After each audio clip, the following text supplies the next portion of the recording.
अक्टूबर 1987। आज है 24 जनवरी 2021। आज की मधुर मुरली पवित्रता के ऊपर है। बाबा ने आज पूरी मुरली में संपूर्ण पवित्रता किसे कहा जाता है, पूजनीय बनने का आधार क्या है, अपवित्रता का खाता कैसे जमा होता है, अपवित्रता का अंश क्या है, पवित्रता किन बातों में खंडित होता है, हमें कौन सी बातों में बहुत खुशी होनी चाहिए, ये सारे बातें बहुत विस्तार से बताया है। तो आज की पूरी मुरली हम बहुत गहराई से ध्यान से समझेंगे। मुरली का टाइटल है ब्राह्मण जीवन का श्रृंगार पवित्रता। आज बाप दादा अपने विश्व के चारों ओर के विशेष होवनहार पूज्य बच्चों को देख रहे हैं। सारे विश्व में कितने थोड़े अमूल्य रत्न पूजनीय बने हैं। पूजनीय आत्माएं ही विश्व के लिए विशेष जहान के नूर बन जाते हैं। तो ऐसे महान पूजनीय होवनहार बच्चों की क्या महानता है, क्या महत्व है, बाबा ने बताया है। टोटल 7 बातें हैं।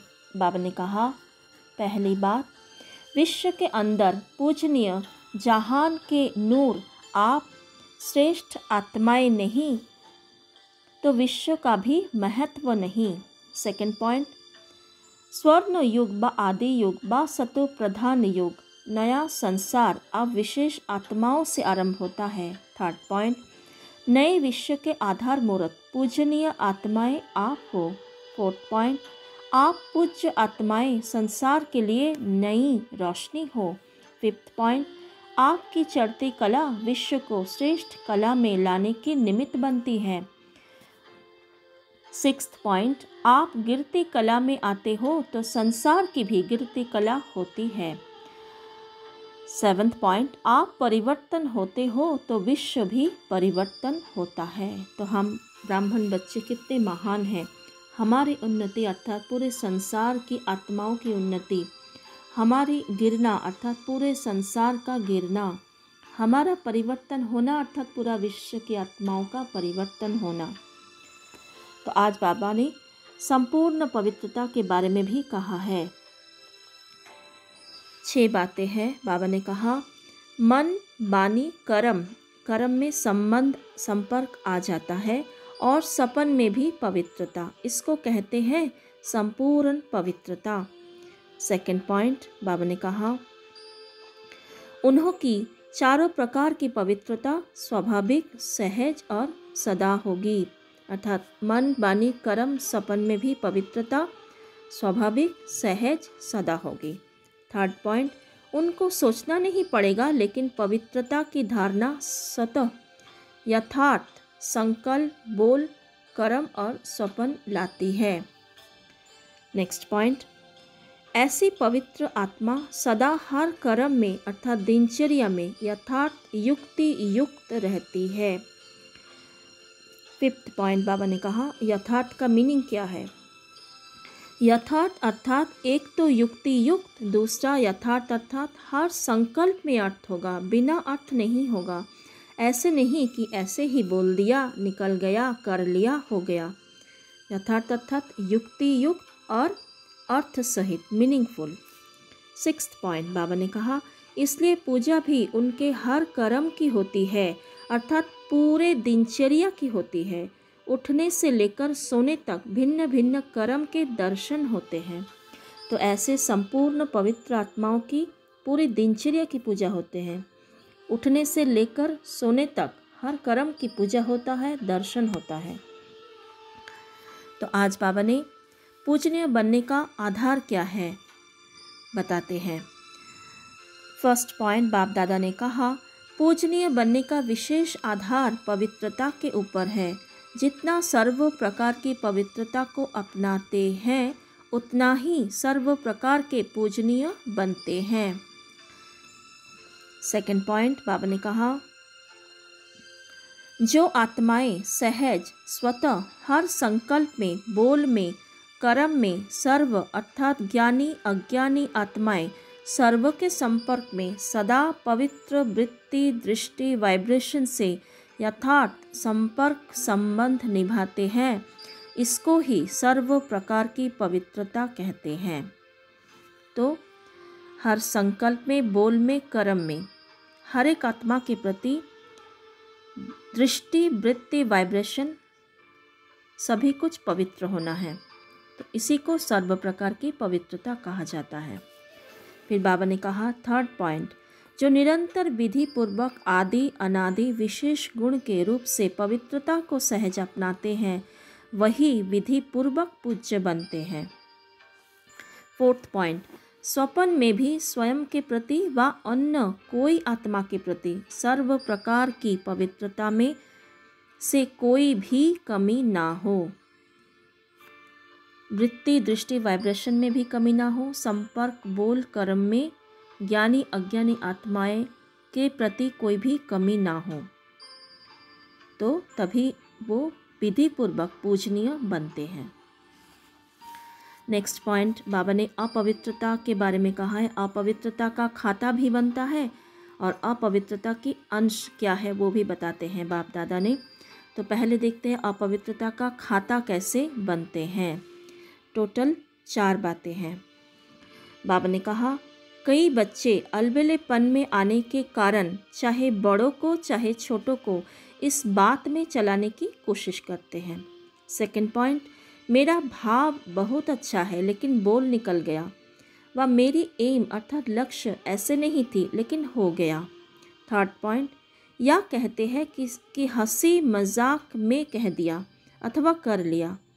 फोर्थ पॉइंट, यह भी चलाना है इसलिए पूजा भी चलाने जैसी होती है। यह अलबेलापन संपूर्ण पूज्य स्थिति को नंबरवार में ले आता है। यह भी अपवित्रता के खाते में जमा होता है। तो हम ऐसे नहीं कह सकते कि हो गया, निकल गया, हंसी मजाक में कह दिया, कर लिया, तो ये सारे क्या होगा, अपवित्रता का खाता बन जाता है।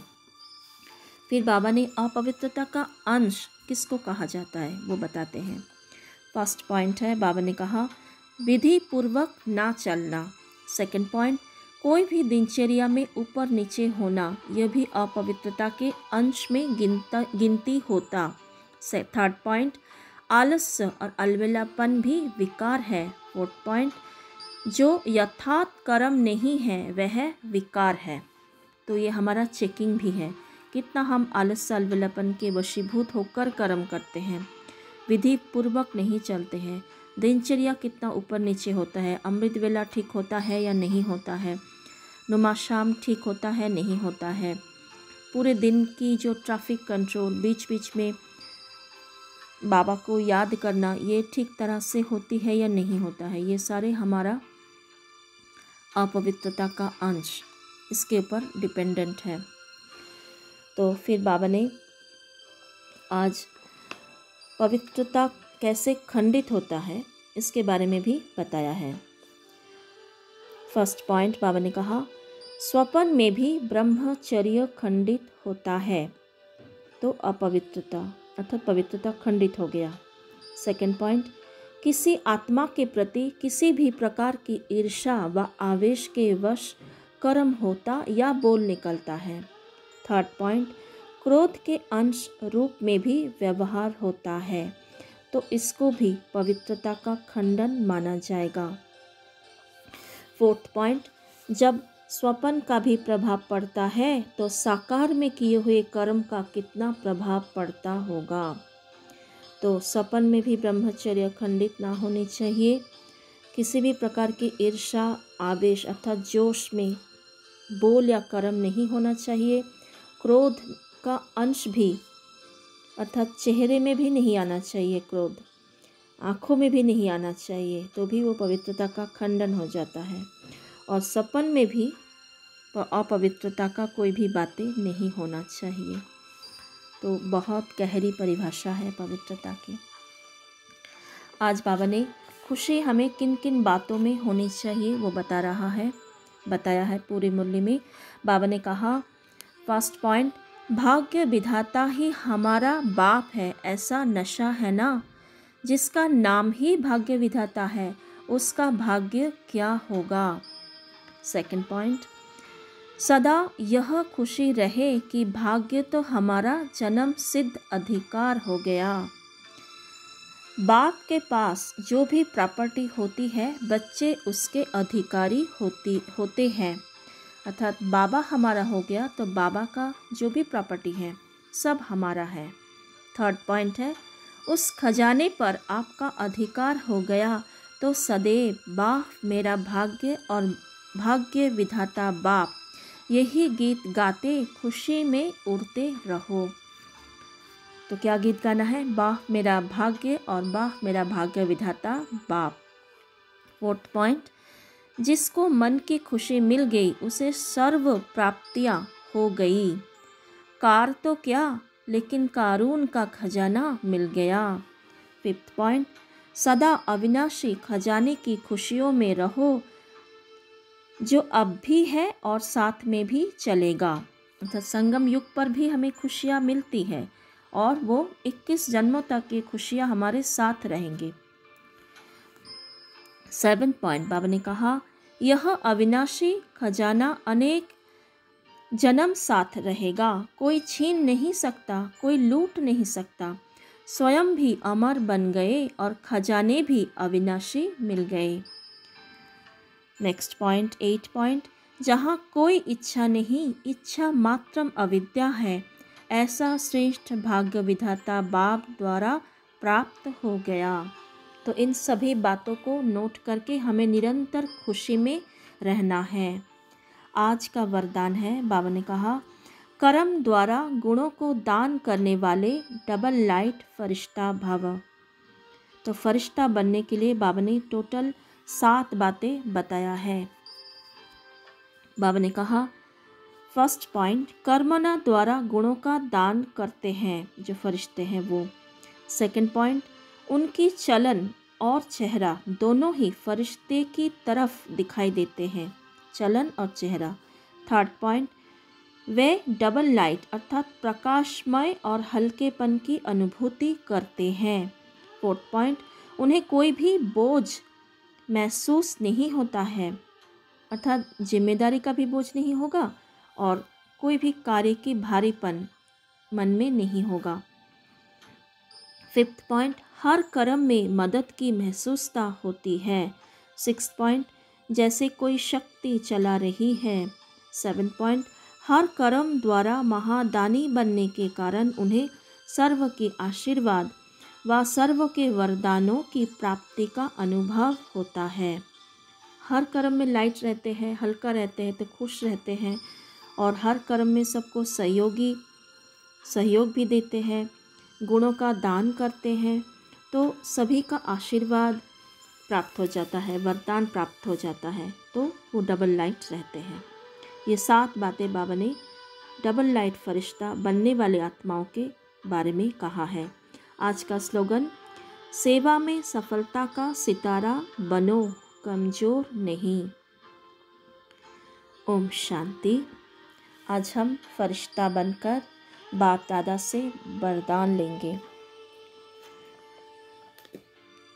ब्राह्मण जीवन में हम सदा पूज्य बनने की प्रयास में हैं। मौजों का जीवन है ये, मन का भी मौज और सदा मौज में रहने का जीवन है ये। तो सदा हल्के रहे, सारे बोझ बाप दादा को अर्पण कर दें तो स्वयं को लाइट के शरीर में देखें, सूक्ष्म लोक में। बाप दादा निरंतर मुझे दृष्टि दे रहे हैं, उन दृष्टि में पवित्रता, खुशी, आनंद, प्रेम, सुख सब कुछ है समाया हुआ। बाबा के वरदान हस्त को अपने ऊपर अनुभव करें, फील करें बाबा वरदान दे रहे हैं मुझे। बच्चे संपूर्ण पवित्र भव, महान आत्मा भव। श्रेष्ठ पूज्य आत्मा भव, सिद्धि स्वरूप भव।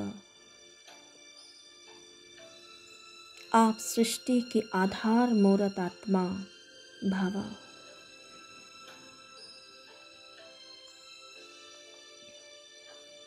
बच्चे तीव्र पुरुषार्थ कर संपूर्ण पवित्रता को अपनाओ। हर संकल्प, बोल, कर्म, संबंध, संपर्क में पवित्रता को अपना लो। तभी आपकी विधि पूर्वक आपके हर कर्म की पूजा होगा। बाबा की शिक्षाओं को, वरदानों को अंतर्मन में समा ले। बहुत गहराई से स्वयं भगवान हमें वरदान दे रहे हैं। शुक्रिया बाप दादा, बहुत बहुत शुक्रिया।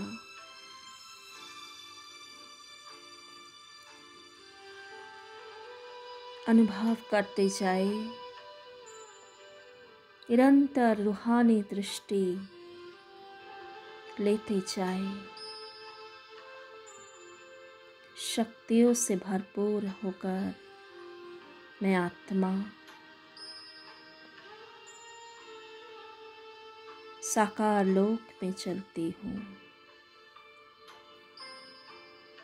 ओम शांति।